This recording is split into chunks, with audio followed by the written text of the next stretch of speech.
Hello and welcome to Analysis with me, John Rees. It's 50 years since the Civil Rights Bill passed into law in the United States. It was one milestone in a long and continuing battle against racism in America. The Civil Rights Act of 1964 outlawed racial segregation at restaurants, schools, hotels, public transportation, and formally ended the apartheid that had existed for decades. Martin Luther King said he knew that no law could make another man love him, but the law could stop a man lynching him. In this episode of Analysis, we look at how the law changed and how much that change meant, at the legacy of the civil rights movement 50 years on, and at the progress made. Joining me to discuss all this are Esther Sanford-Jose, Jewish consultant and community advocate, George Ruddock, editor of The Voice newspaper, Maqbool Javed, who's partner at Simons, Muirhead and Burton, and formerly head of litigation services at the Commission for Racial Equality, and Raz Nadeem, spokesperson for the Muslim Public Affairs Committee UK. But first, let's take a look at this report. It was a pivotal turning point in American history. The 1964 Civil Rights Act arguably transformed race relations in the United States, enshrining equality based on race, creed, or colour into American law for the first time. But the bill's passage had come at a heavy price, both politically and personally, for all of its main players, and many argue that some of its key tenets are under attack today. Despite this, 50 years on from its signing into law by his predecessor, Lyndon Johnson, President Obama praised these efforts, and the legacy that it has left behind. I reject such cynicism because I have lived out the promise of LBJ's efforts.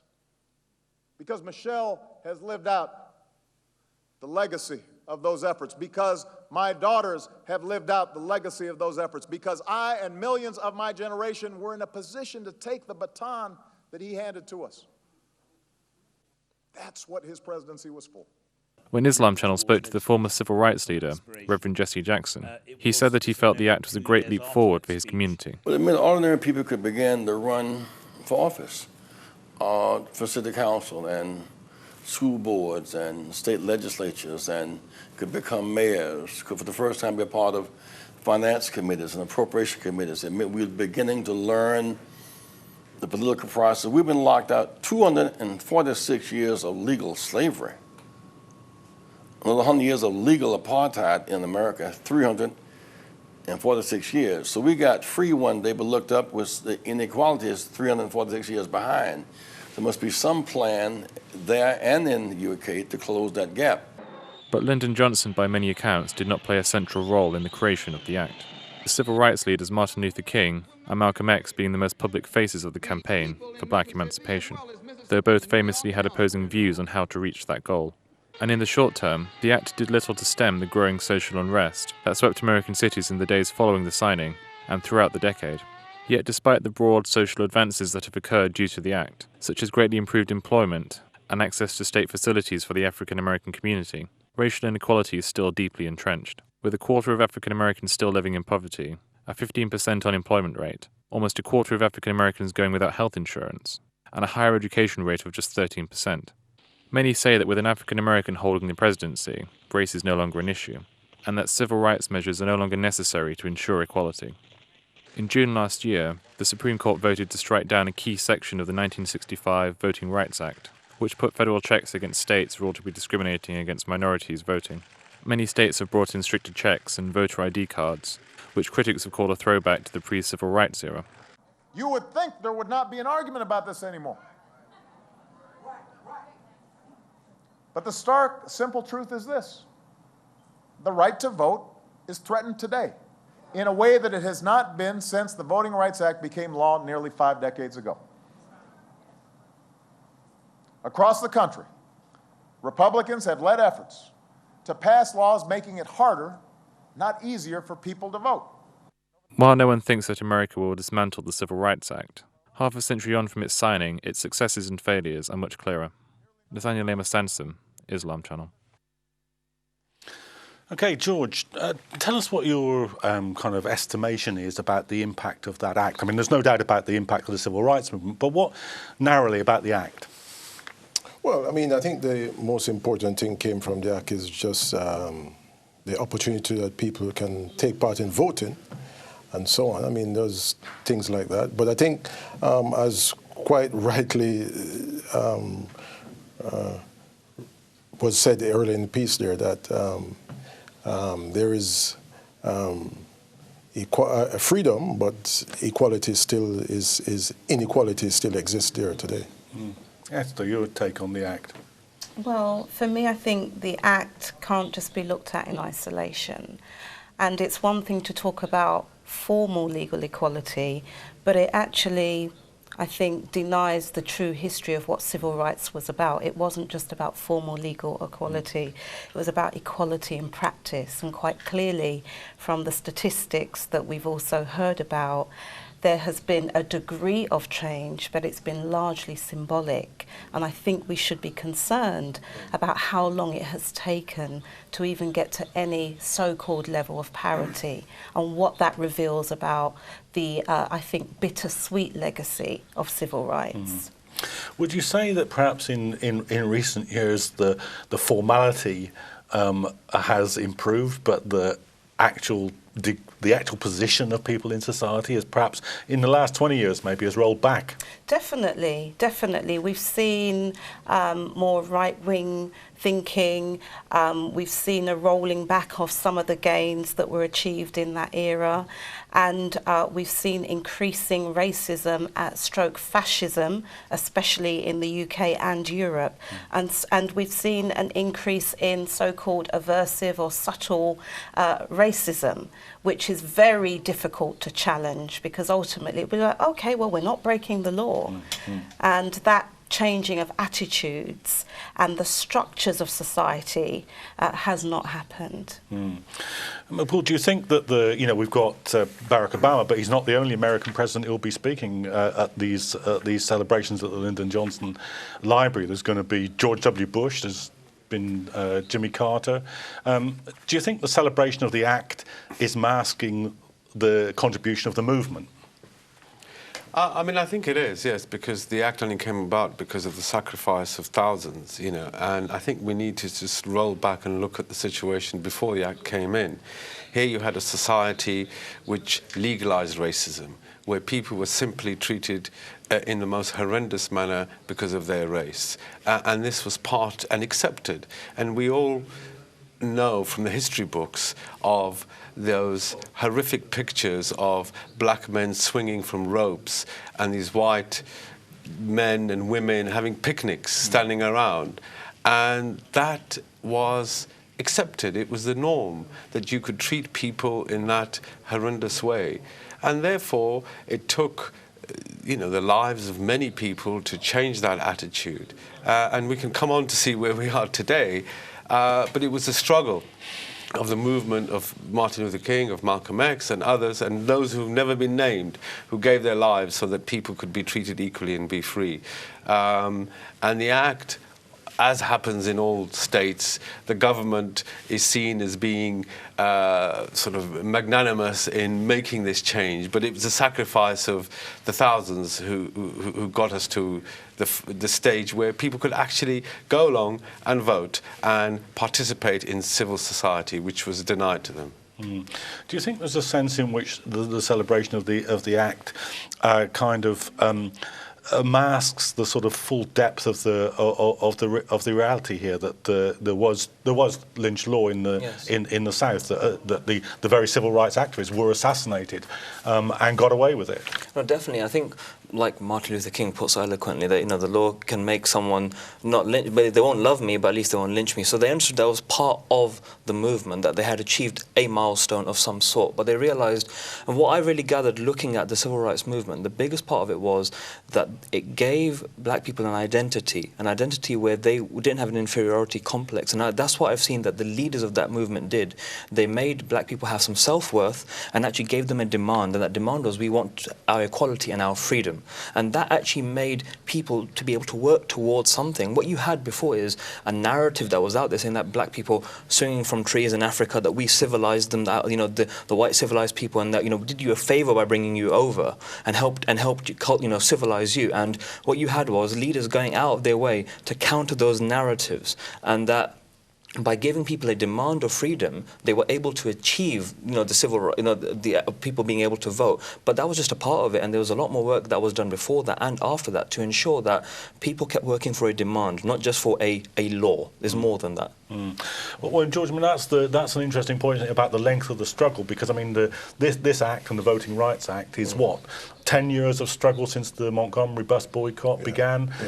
There's another, there are many acts after this, another 10 years at the height of the movement. So it kind of reduces the frame a little bit if we concentrate too much on this anniversary, do you think? Well, it does, because it so happens that while the struggles that led to that act happening, there was a continued action happened after that, and the birth of the whole thing about the Black Power movement and everything. Malcolm X came after that. And in fact, one of the things Malcolm X was talking about was that while Martin Luther King was more non-violence, he was thinking that there still need to be action to be taken to get things to really change. And that's those continued after the Civil Rights Act. Esther, do you think that in a way this is the last safe anniversary for American presidents to celebrate? Because as George is saying, after this there's a critique of legislative reform, and there's a demand for much more radical action from Malcolm X and the Black Panthers and whatnot. They won't be in quite such a rush, do you think, to celebrate, say, anniversaries around 68? I think they will always try and celebrate what they consider to be victories, and the thing that we need to recognise here is who's defining what a victory is. Even the notion of civil rights actually did not come from the African American freedom struggle, which is how they self-defined it. It was always a freedom struggle, and in fact there's been a lot of work done by historians of so-called civil rights who are saying, well, we can't just look at this 10-year period.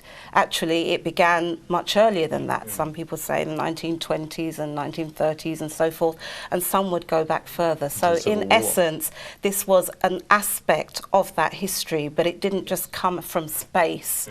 It came out of a long struggle for freedom and the different visions and conceptualizations of freedom that different leaders had. Well, Bull, how much impact do you think that the American movement had outside, and the movement in this country and worldwide? I think it had a considerable impact because the legislative model that was used in fighting against discrimination in employment and in the provision of services has been adopted in this country. So when we talk about direct discrimination and indirect discrimination, which are legal concepts, they're all borrowed from the US. And those concepts have now found their way into European legislation, so that the legislation is framed in the same way.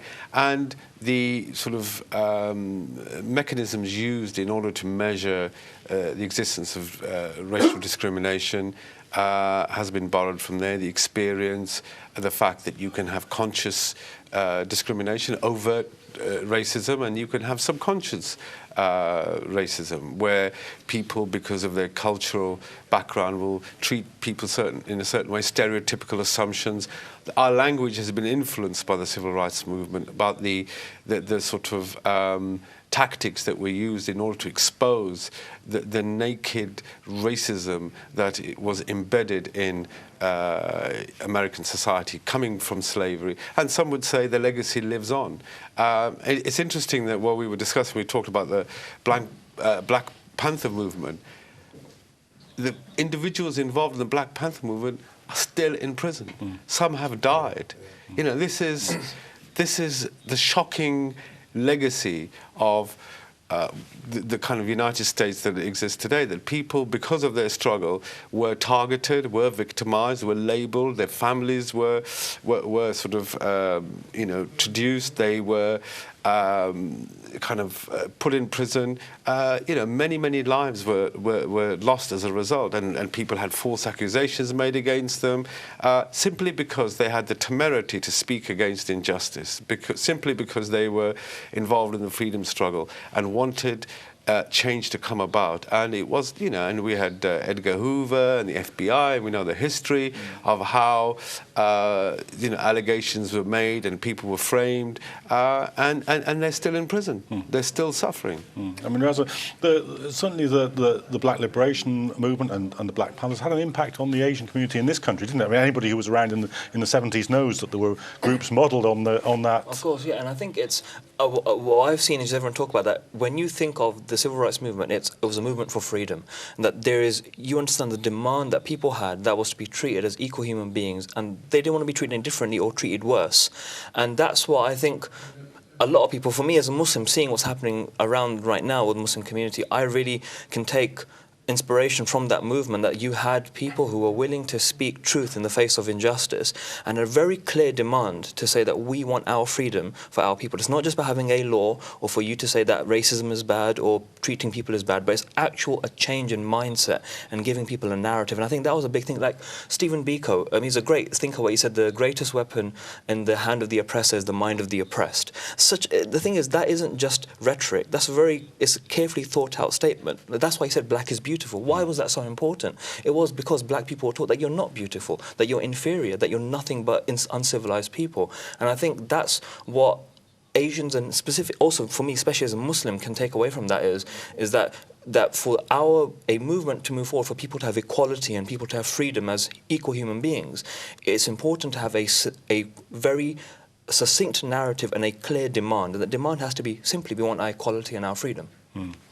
George, what do you think should be done about the commemoration of the sort of very broad layers of activists that made that movement? Because, you know, just as there's a temptation to associate it with the legislative changes, however important they might be, there's also a tendency to associate with the best-known figures, but anything on that scale was something done by thousands and thousands of activists. Yeah, I mean, you can certainly celebrate something like that, and you know, but you still have to look at, has things moved on? How have we moved on since 50 years ago?